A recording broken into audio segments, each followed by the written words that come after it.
Couple of things that I want to talk about. And first off, good morning, good afternoon, and good evening to some of those who are on the other end of the world. So thanks for joining us today. I want to talk a little bit about a couple of things. First, I want to talk a little bit about 5G itself, just to understand what it really is, so that we have a foundation when we start to talk about securing that.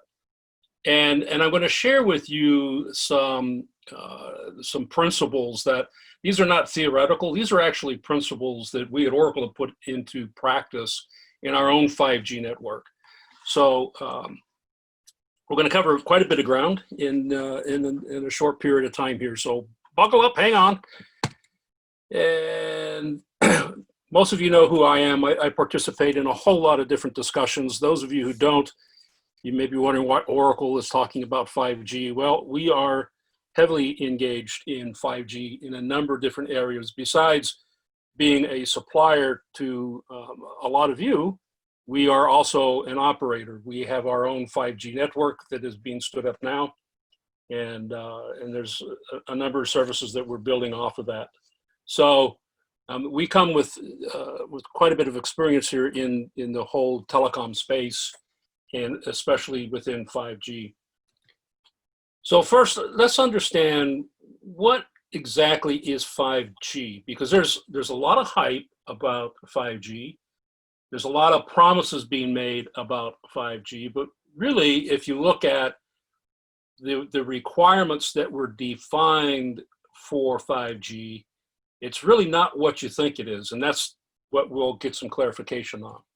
So first off, we have to understand who is defining 5G. It starts with the ITU, and there's a number of organizations that are engaged here. But the ITU actually set the requirements for 5G back in around 2014, 2015. And I'll talk specifically about those requirements in a minute. It's then up to the 3GPP, who is really a collection of standards organizations. It's a partnership, 7 different standards organizations across the world that then write the specifications based upon those requirements that were given to us by the ITU. So you're going to see a lot of specifications coming out of 3GPP that then get submitted to the ITU, which then becomes our 5G standard. But as I mentioned, there's a lot of other organizations involved, and you can see some of those here. Even though, you know, the actual requirements that we all build to are coming from 3GPP, there's a lot of elements that are outside the focus of the 3GPP. For example, cloud technology. The 3GPP does not go into defining how to do cloud. So that comes from a variety of other organizations that focus on cloud technologies. And I'll talk a little bit later about why that's important. IETF, you know, is responsible for some of the protocols that are actually getting used within the 5G. So HTTPS, for example, which is now the signaling protocol, if you will, the control protocol for 5G, comes out of the IETF. So not everything is defined by just ITU and 3GPP. There's a lot of other components that get contributed through some of these other organizations. So what exactly is 5G? What is it all about?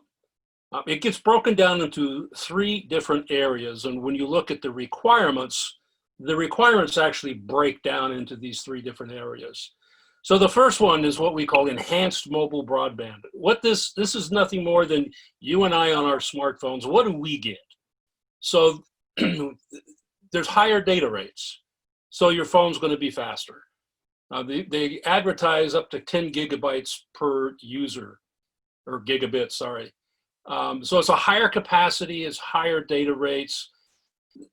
But I hate to burst everybody's bubble, but when you get lots of subscribers on the same cell site, you're not going to have these lightning speeds that you think you're going to have. And in a lot of cases, it may not even be discernible. And that's why a lot of operators are really struggling with a business case for 5G.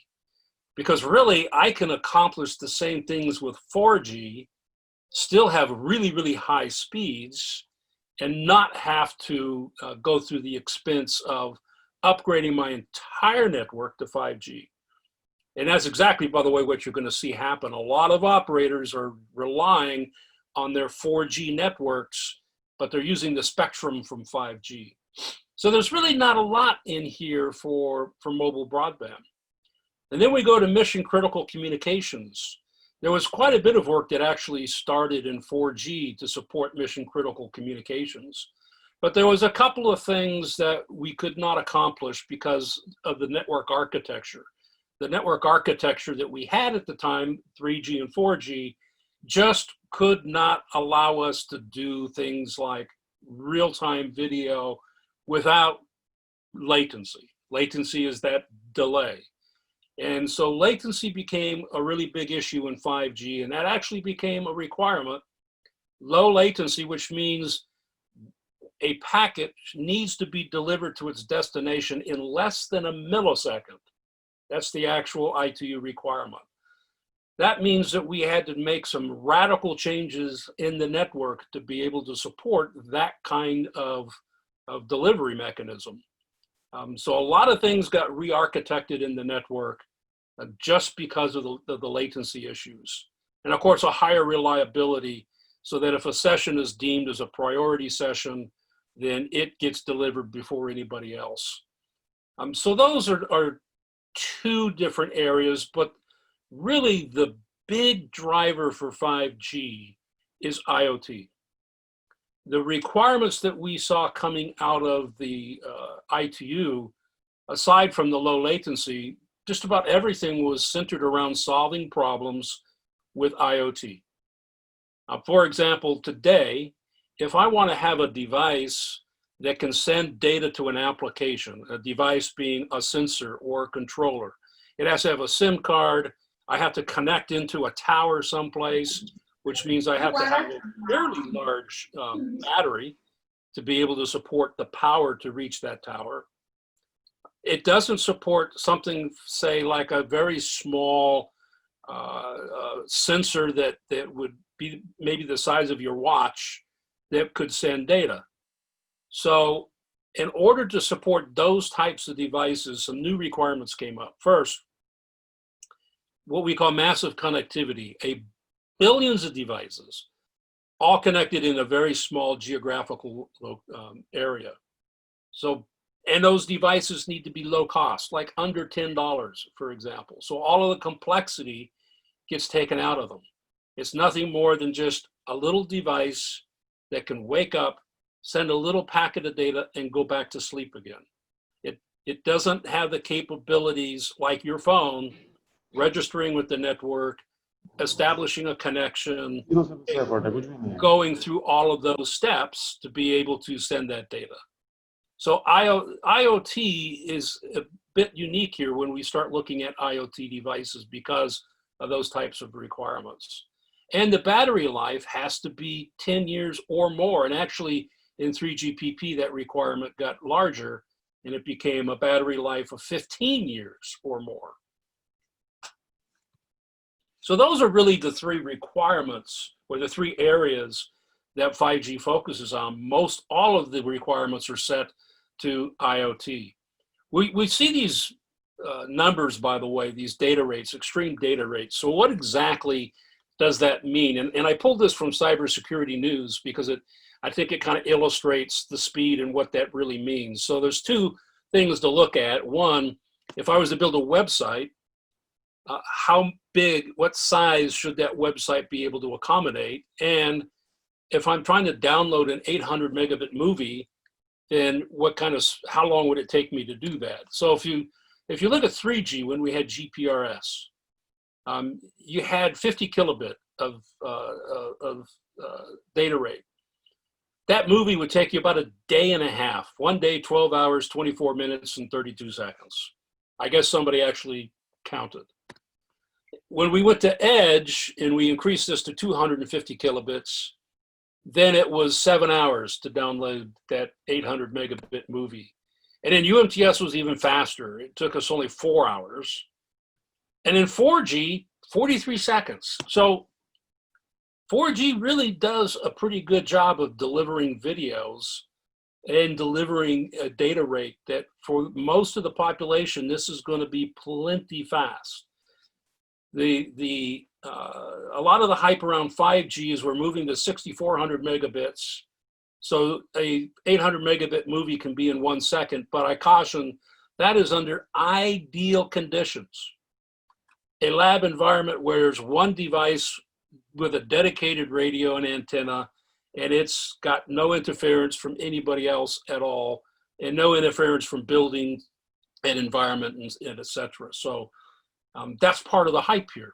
Will we really be able to see this type of a data rate when we start putting this into production? And I think what most people are going to realize is no, you won't. By the way, the 5G deployments that you see out there today, most all of them are actually 4G, what I deem as 4.5G. And I'll talk a little bit more about what exactly is 4.5G. So the implementation models in 5G, there's two. There was a real concern that amongst the operator community that there was a pretty large investment in 4G, and here we are already scrapping that investment and moving to 5G. And so the operator community wanted to preserve the investment that they had in their 4G networks. And so the specifications first focused on how can I leverage my 4G network and still take advantage of 5G. And so that's what you see here in this particular model. This is what we call non-standalone 5G. So what you're looking at here is I've got there in the middle, I've got what's called new radio, that's 5G, and then I have LTE, so that's 4G. So I've got these two different types of cell sites with different types of spectrum. And note that my device is able to communicate to both of those, and that shouldn't be underplane, it should be user plane. So my data is actually able to go to both of the cell sites and connecting into the core network. That EPC, that's the packet core. So that's really where all of the brains for 5G and 4G are located. And in that control plane, that's that area that controls all of those sessions, sets the session up, and allows you to then send your data. And note that all of that is going through the 4G network. So you got a 5G radio, but it's reliant on a 4G core network, and it's reliant on a 4G control plane, the 4G signaling. So this is the non-standalone mode. This is what I refer to as 4.5G. It's everybody taking advantage of their existing 4G networks and at the same time using 5G cell sites. Note from a security perspective that all of the security vulnerabilities that we have identified in 4G are applicable here. None of the security enhancements in 5G apply in this model, because all of the security enhancements that have been defined to date require a standalone 5G network. And so here is a standalone 5G network, and it says underplane again. So anyways, what you see here is a little bit different. Now I have my device. I can talk to my 4G network, or my device can talk to my 5G network. But note that the two core networks can talk to each other and exchange information. In this case where I have a device talking to the 5G cell site or radio or whatever that happens to be, and talking directly to a standalone 5G core, now is when I can start to realize all of the benefits that have been introduced for security. So these are two of the some like 7 different implementation models. There's a lot of variations to this, but I won't go into all of those. The other thing I'll say about this is that 5G is not a cellular network. Even though we show here you got 5G new radio and connecting to LTE, 5G is not limited to cellular.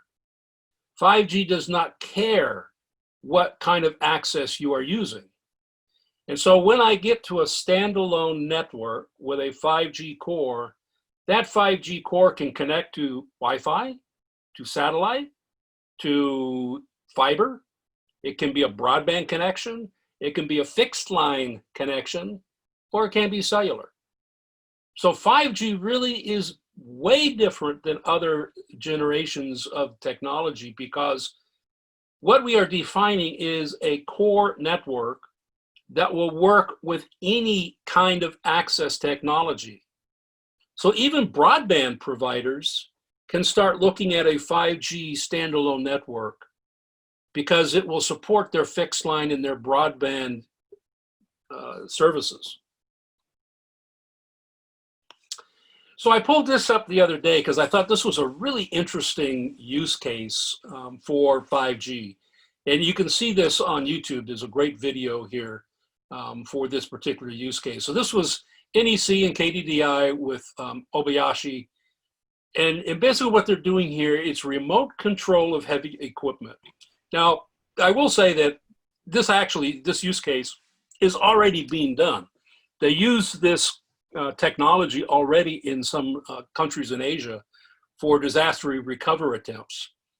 But what's different here is the support for this high definition video. So in this case, what you see is a bunch of heavy equipment. There are no human operators in that equipment. All of the operators are in a room with remote controls. So it's your video game on steroids.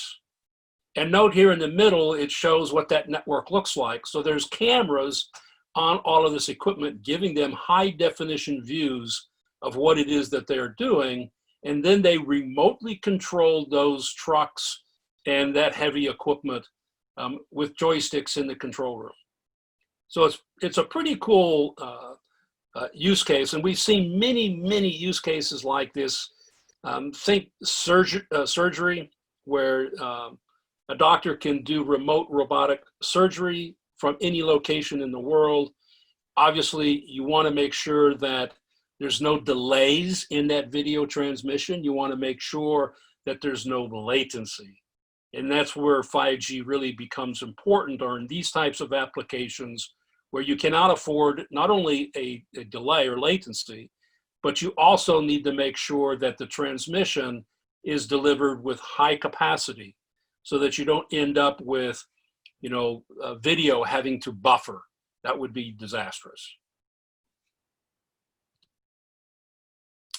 The other thing I'll say about 5G is that it's really based on cloud technology.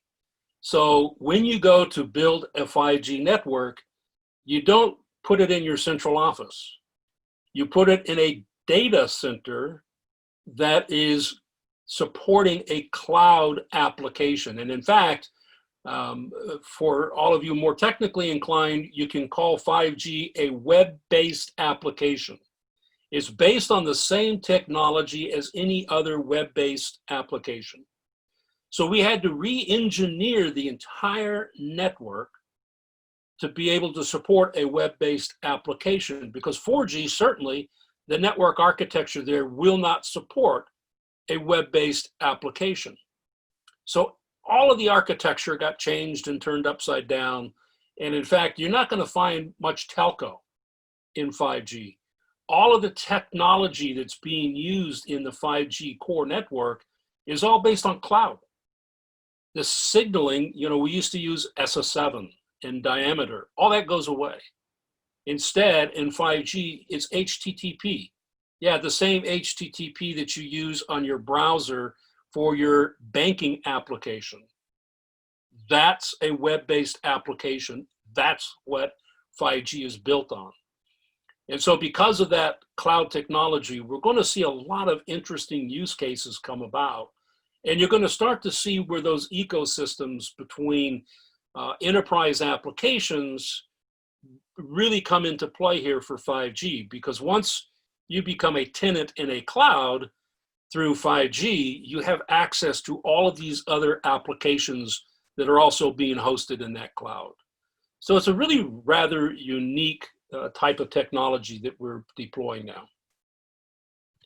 So that kind of gives you an overview of 5G and where it's going and what it's really all about. So let me talk a little bit about security and some of the trends that we're seeing. First off, you got to define, when you say security, I mean, that's enormous. That encompasses a lot of different things. We break it down into 4 different areas. Platform security, which is all of the hardware that you're running out there. And by the way, it could also be software. The platforms that you're running on, how do you secure those? The network itself, how do you secure the network? And in enterprise, when you have a PBX, for example, how do you secure the enterprise components within the network? And then, of course, because 5G is all about the cloud, how do we secure the cloud itself? Everything that's running in that data center. A couple of statistics that I'll share with you. When you start looking at security, now we're moving more and more towards IT. So when you start thinking 5G networks, think IT, because all of the technology is IT technology. And in fact, you're going to see a lot of IT expertise being used to build out and maintain these. So the security budget in IT is typically about 18%. But according to IDG, we start to see this number is actually growing, and that's a good thing. More money out of that IT budget. I actually think this number is rather low. 100,000 per incident is the average loss per event, but I think that's actually pretty low. The inefficiency of security tools. So today, when you start to look at the tools that security pros use, they're highly inefficient. And I'm going to show you another chart that talks a little bit more about the specifics. But according to this study, they say that security pros, they waste more than 2 hours or 10 hours a week trying to troubleshoot or trying to identify security vulnerabilities because their systems are just inefficient. And at the same time, we have a huge shortage of cybersecurity professionals. This number was actually 2 million in June of last year. And in December, that number got raised up to over 4 million. That's the number of job vacancies for cybersecurity professionals that currently exist in the industry. And I saw another study that said it's going to take 10 years for us to fill that gap because we have to start training at K through 12 today to build that skill set that we'll have available in the workplace 10 years from now. This is just another a view of that. In this particular survey, 69% of the companies that participated in this survey said that their cybersecurity teams are highly understaffed. That's a pretty big number. 58% said that they have open cybersecurity positions, and 32% says it takes 6 months or more to fill a cybersecurity job in their company. So obviously, you know, if you've got kids in college, the message is get them into cybersecurity. There's a huge market for them, and their salaries will be higher because of market and demand. What was interesting in this report was this company builds cybersecurity tools. And in this particular report that they did, they looked at those different security controls and those tools that enterprise networks use. And they found that 53% of the attacks were missed by the tools currently in place to detect cybersecurity breaches. That's pretty alarming. And actually only 9% of those attacks generated an alarm in the system. So this goes back to that earlier slide that I showed where the inefficiency of these security management tools, that's pretty alarming. What this tells me is we're entering into a phase now where we have a major shortage of cybersecurity professionals. We're introducing an entirely new architecture in landscape for delivering critical infrastructure and services. And the tools that currently exist in the networks are highly inefficient for even identifying security breaches. All of that is happening at a time when we're introducing something called the Internet of Things, or the Internet of Everything, or whatever moniker you want to put on this. There's just a tremendous amount of different types of devices. And some of you that have seen some of my talks that were live, you'll hear me reference things like the connected refrigerator, the connected toothbrush, the connected hairbrush. I mean, it's gotten insane, the number of things that are connected into the network as IoT. Consequently, what we see, obviously, is those things become targets. And we're seeing a huge rise in breaches and attacks on IoT devices, simply because a lot of these things, and by the way, I get these advertisements for like security cameras for $20. I can assure you that a security camera that costs $20 has zero security built into it. They're very small companies. They have no security expertise whatsoever. They're simply trying to get a product to market as quickly as possible. And so those devices come with tons of vulnerabilities, and they are being exploited. And some of the products will actually surprise you.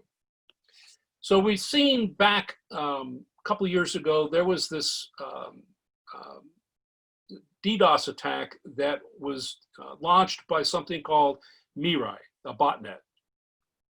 The way botnets work is that you put a piece of malware onto a device, it quickly spreads to other devices, and when a command is sent from the central control point, all of those devices perform some kind of an action, which typically results in a denial of service attack on the network, because when you got several million or tens of millions of devices all trying to go to the same website or wherever they're being directed, it just crushes the network.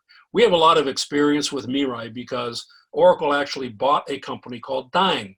Dyn is a DNS provider. So as a DNS provider, we were one of the major targets of this Mirai botnet. And we learned quite a bit from that attack. We monitor very closely any variants from the Mirai botnet.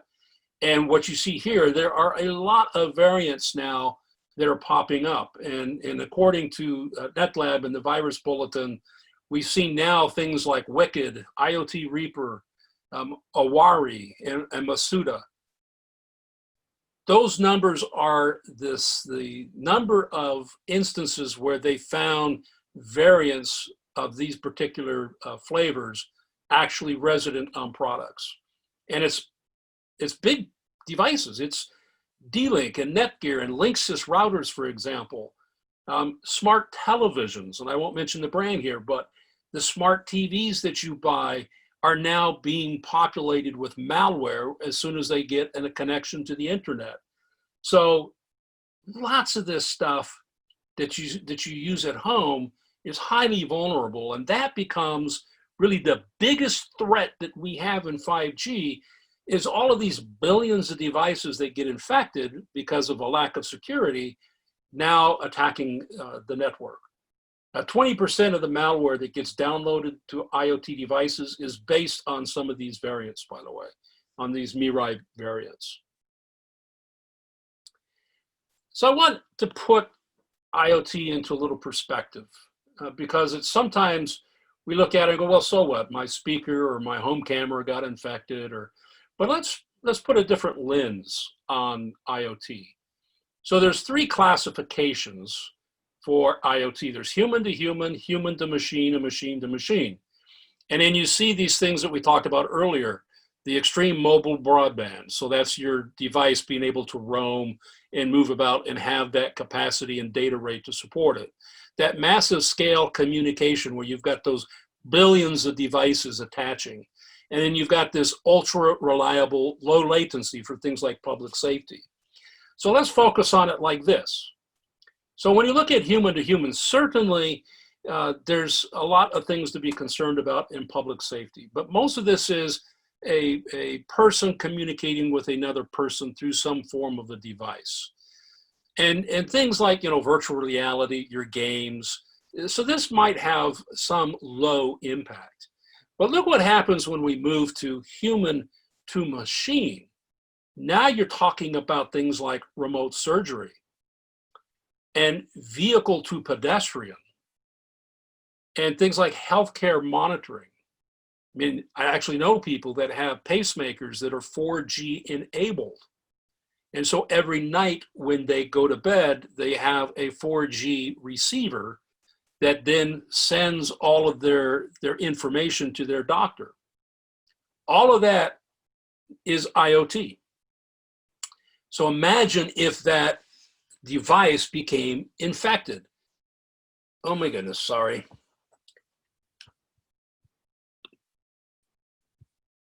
Let me pull this back up again.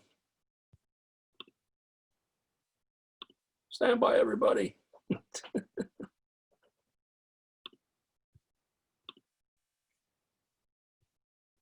My PowerPoint crashed, but we'll get it back up here in just a minute. There we go.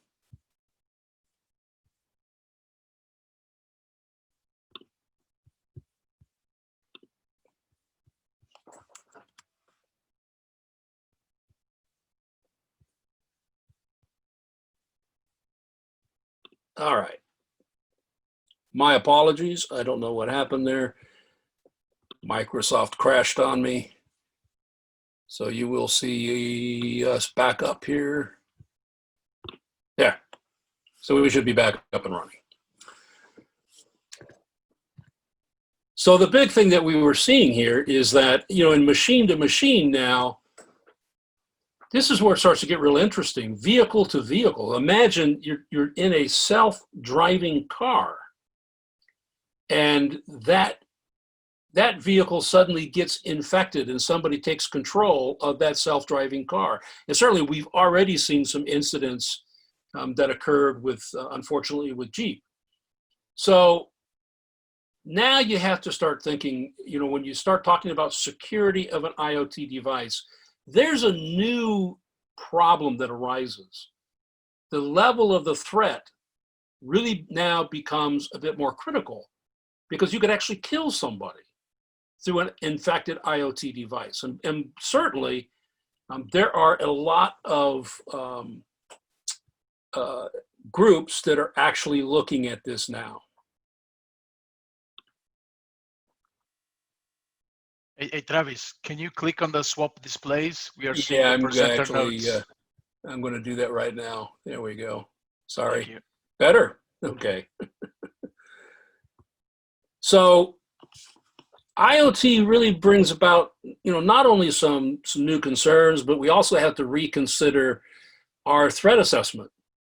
And there's a lot of work that's being done in ADIS here in the US about these different use cases and what kind of level of risk do you give to each of these, and consequently, what level of security do you need to apply based on these use cases? Because, for example, I may not want to have ultra security defined for my iWatch, not the same level of security that I would put on a remote surgery device or a vehicle to vehicle, for example. And so there is work being done in the standards to do two things. One, let's identify the category for these devices, and then let's define the risk for each of those. This is just something else that came out from Kaspersky. They had over 100 million IoT detects that they detected in the first half of 2019. So that's a lot of activity that's happening. Now I'm going to look at a couple of breaches here, and I'll share with you what could have been done to stop these breaches, because we see this repeated every single time. So look at Target, for example. There was a default password that the attacker used to get access into Target's system. All they had to do was implement a password reset policy and a stronger password. Now, mind you, there's been research out there that it's not necessarily productive to have a password reset every 6 months. In fact, some studies now are saying that you should not change your password every 6 months, but maybe every year or a couple of years. What's really important is that you have a really, really strong password. Personally, I mean, some of my passwords are 15 characters long. When you look at Anthem, this was a medical company that had a lot of medical records, a health insurance company. I had 80 million records that were stolen. And the data, it was all unencrypted. Home Depot, stolen credentials, that they used multi-factor authentication, and also if they used fraud management tools on their web browser or their web applications, that could have been prevented. JPMC was an unpatched server. We see this all of the time, because to implement a patch on a database, you got to take everything offline, put it out of service, and you've seen these alerts from your own companies. The systems will be down over the weekend while we do maintenance. What they're doing is patching. So if you can automate the patching, that problem goes away. And then Adobe, very weak passwords. And again, here's some place where if they had used multi-factor authentication and automated patching, they wouldn't have had this problem. And then finally, I love this because this particular guy had said this some time ago, and it's what we still see today, where, especially in telecom, where we don't have a lot of the protections in place that we should have. And it's basically because we've trusted everybody that we connect to historically for decades. Now we're into a space where we shouldn't be trusting anyone. It's called zero trust. What Albert was saying was, it was easy. When somebody trusts you, they let their guard down. That's exactly what's happened in telecom. When you think back to all of the SS7 breaches that we have seen and all of the 4G breaches, it's because of a lack of security at the interconnect. And the reason why we have a lack of security there is because we trust every network we connect to, and we shouldn't. It's a zero trust policy. At the same time with zero trust, you have to implement something called least privilege. And the best way to do this, when you start thinking about a telecom network, we look at the traffic coming from all of the network partners. We start there. We use that as a template. We then develop security policies around what we see as that quote unquote normal baseline. We then make sure that each of those partners only have access to the resources that they should absolutely need, not everything in the network. And this has been the problem historically in telecom. We give them carte blanche access to all of the resources in our network, and we should not. It's minimum access to anybody who connects to the network. And that's important in 5G. You should not open up your network to every single partner. You should only give them access to what they absolutely need to be able to deliver a service to you. So a couple of additional things that we see as challenges in 5G. So number one, all of the networks now are software defined. That is also an advantage, by the way, and you'll see that when we start to talk about some of the things that we're doing in the cloud. Your networks are now in data centers, and we're using a relatively new and unproven technology for telecom. It's highly proven in the IT world, HTTP and JSON, but there are also technologies that are very well known by hackers, and they're not technologies that are very well known by telecoms. The supply chain, you hear a lot about supply chain, and I'm not going to go into a lot of discussion here, but supply chain is a big problem now. And we have certainly seen this since the pandemic, as countries have had to shut down, and that supply chain has become strained because some can't manufacture fast enough. And so supply chain is really a big security issue for a lot of different reasons. And IoT becoming the major attack vector, and you'll see plenty of reports on this. 5G is all about supporting IoT and those billions and billions of devices. So let's switch gears a little bit. Let's talk about why 5G is just so different. First off, there's a lot of work that's being done on the radio access side. So you're going to see this a lot in the press.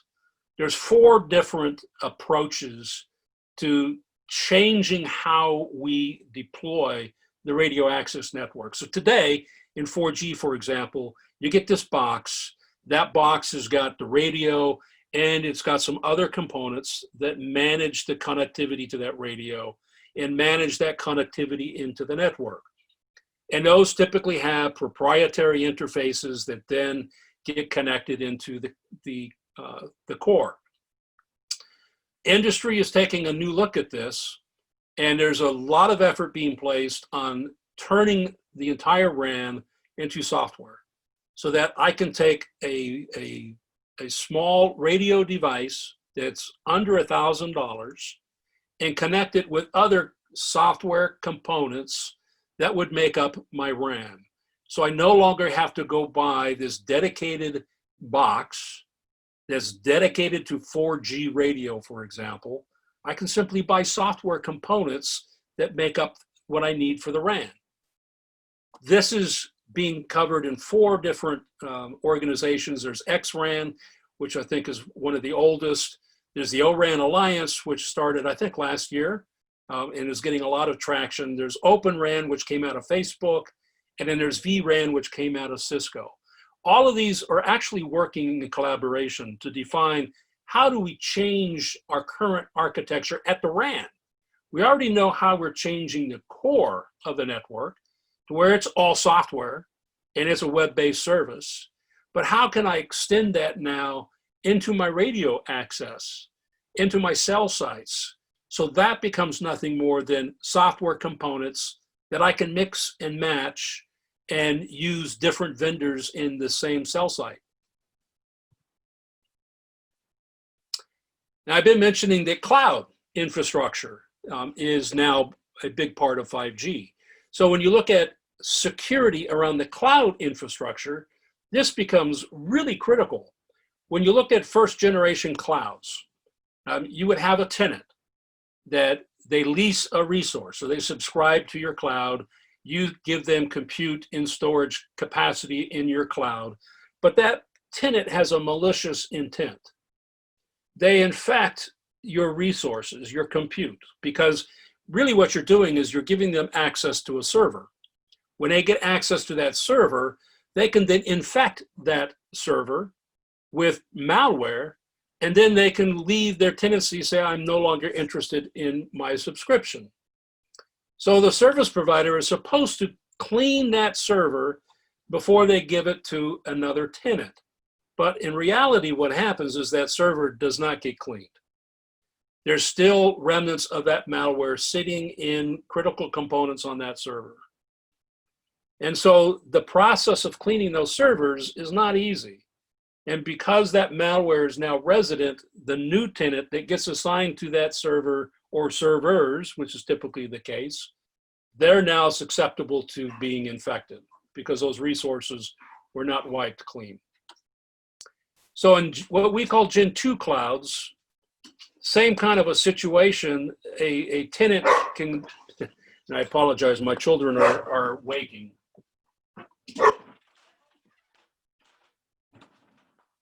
So in a Gen 2 cloud, a tenant might get a resource in your cloud and they have the same intent. They want to put malware into the BIOS or the firmware of that server.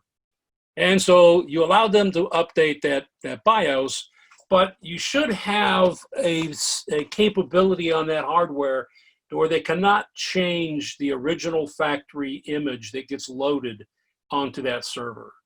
That has to be locked down.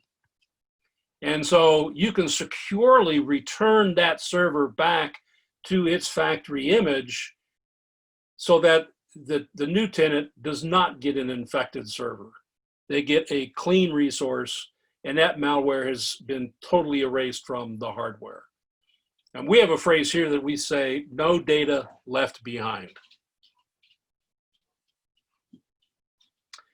The other thing we hear and we talk about a lot is virtualization and how virtualization is evolving. So let me talk a little bit about this. Historically, we had what we called bare metal. So this is a standard server. It's dedicated to a very specific network function, like the RAN, for example.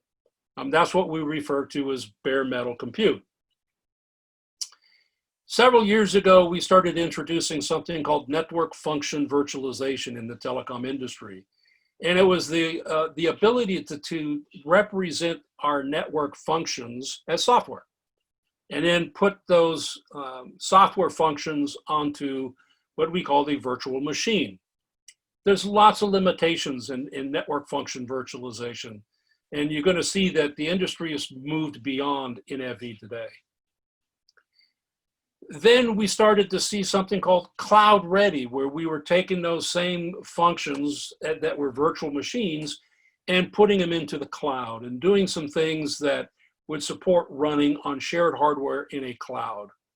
But that's not the same as cloud native. In cloud native, you use what's called microservices for network functions, and everything is put into a container.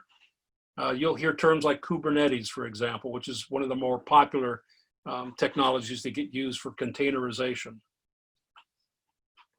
Today, most all of the industry is looking very heavily at cloud native. And in fact, a lot of operators have already deployed cloud native 5G functions. So let's look at some differences here. So first of all, we talk about a hypervisor. So this is a virtualized network. I'll just say there's an HSS or an HLR, and I got an application server sitting out there. And the concept is that I would represent that function. It's actually turned to software. I would put that software onto a server, and then I use what's called a hypervisor. That hypervisor is what allows multiple operating systems and multiple applications to all run on one single server. So I could have Linux and I could have Windows all running on the same hardware, and my virtual machines then can run independent. And note that I could have different functions on different servers. The other model you see to the right is where I have a piece of hardware with a hypervisor, and I've got all of these multiple applications all running on the same hypervisor and on the same hardware. In security circles, we call this logical isolation, because I'm putting my security down at the hypervisor and I'm putting up those internal firewalls at the hypervisor level.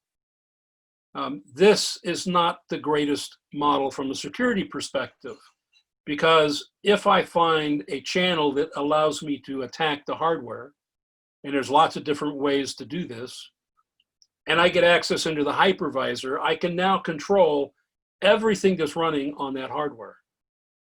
The better model is what we call physical isolation.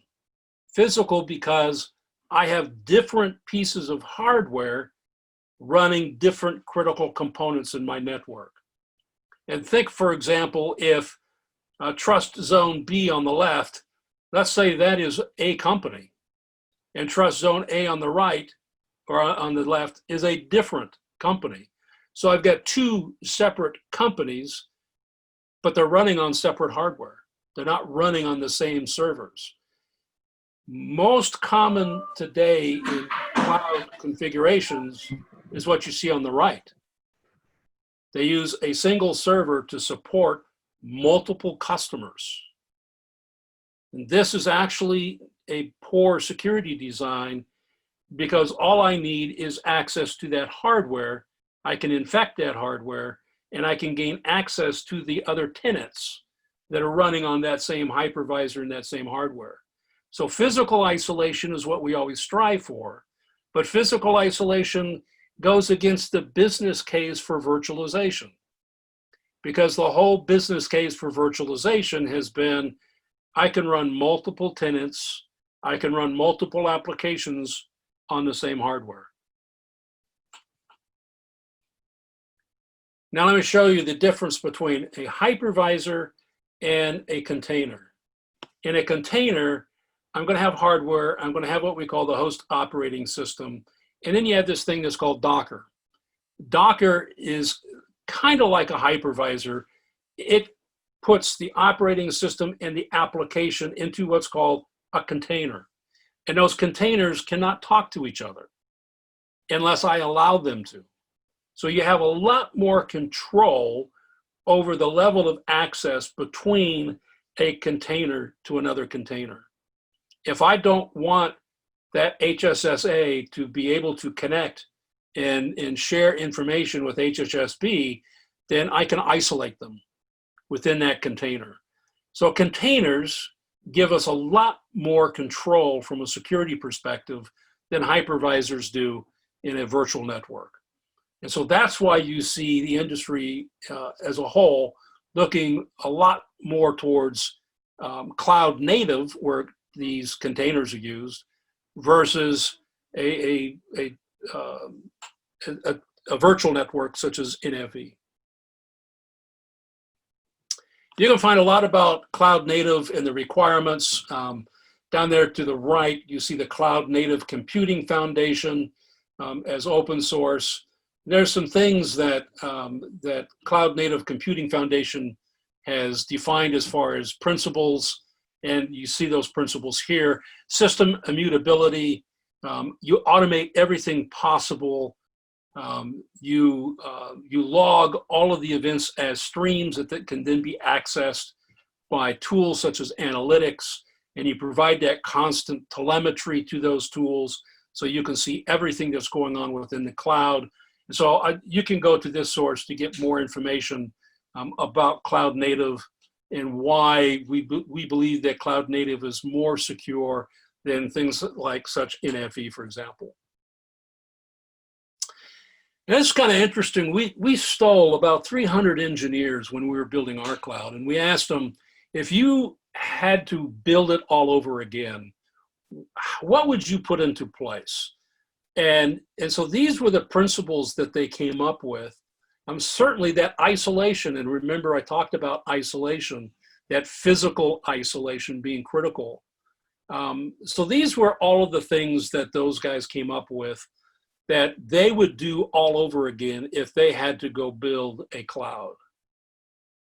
And in the interest of time, I won't go through all of these, but you'll have access to this deck, and you'll be able to access this. So when we look at traditional clouds, I mentioned earlier that physical isolation. This is typically what you see, where you've got a shared computer. All of the clients share the same hardware. You could get access then to other customers' data, versus this Gen 2 model where you're actually separating physically the control of the cloud. And so you separate your clients and you separate the control of the cloud onto separate hardware components. That way, your cloud provider cannot see any of the data that's resident in the cloud, and other tenants cannot see anything from other tenants.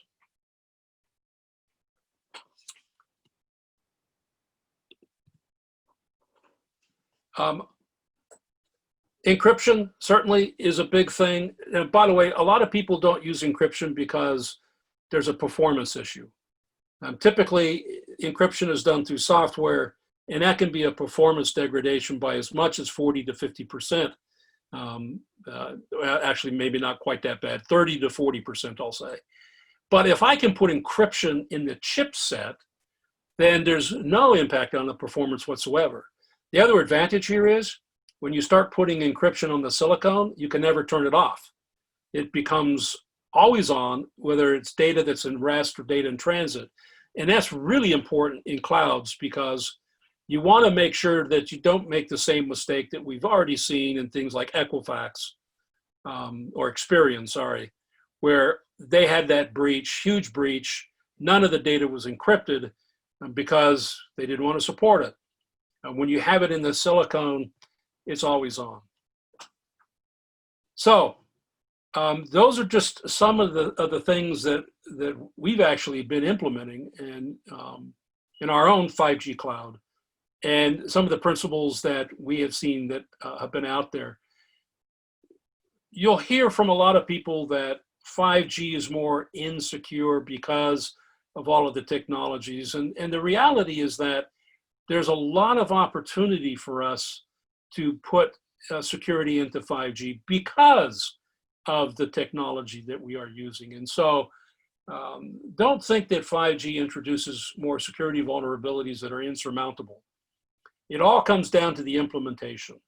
If you implement security correctly in your clouds and you lock down 5G accordingly, then you actually have a much more secure network than you would in your current configurations. So you get access to tools that are critical, and if implemented correctly, will make 5G more secure than anything else. However, if you don't implement 5G correctly, you're going to have a lot of issues with security.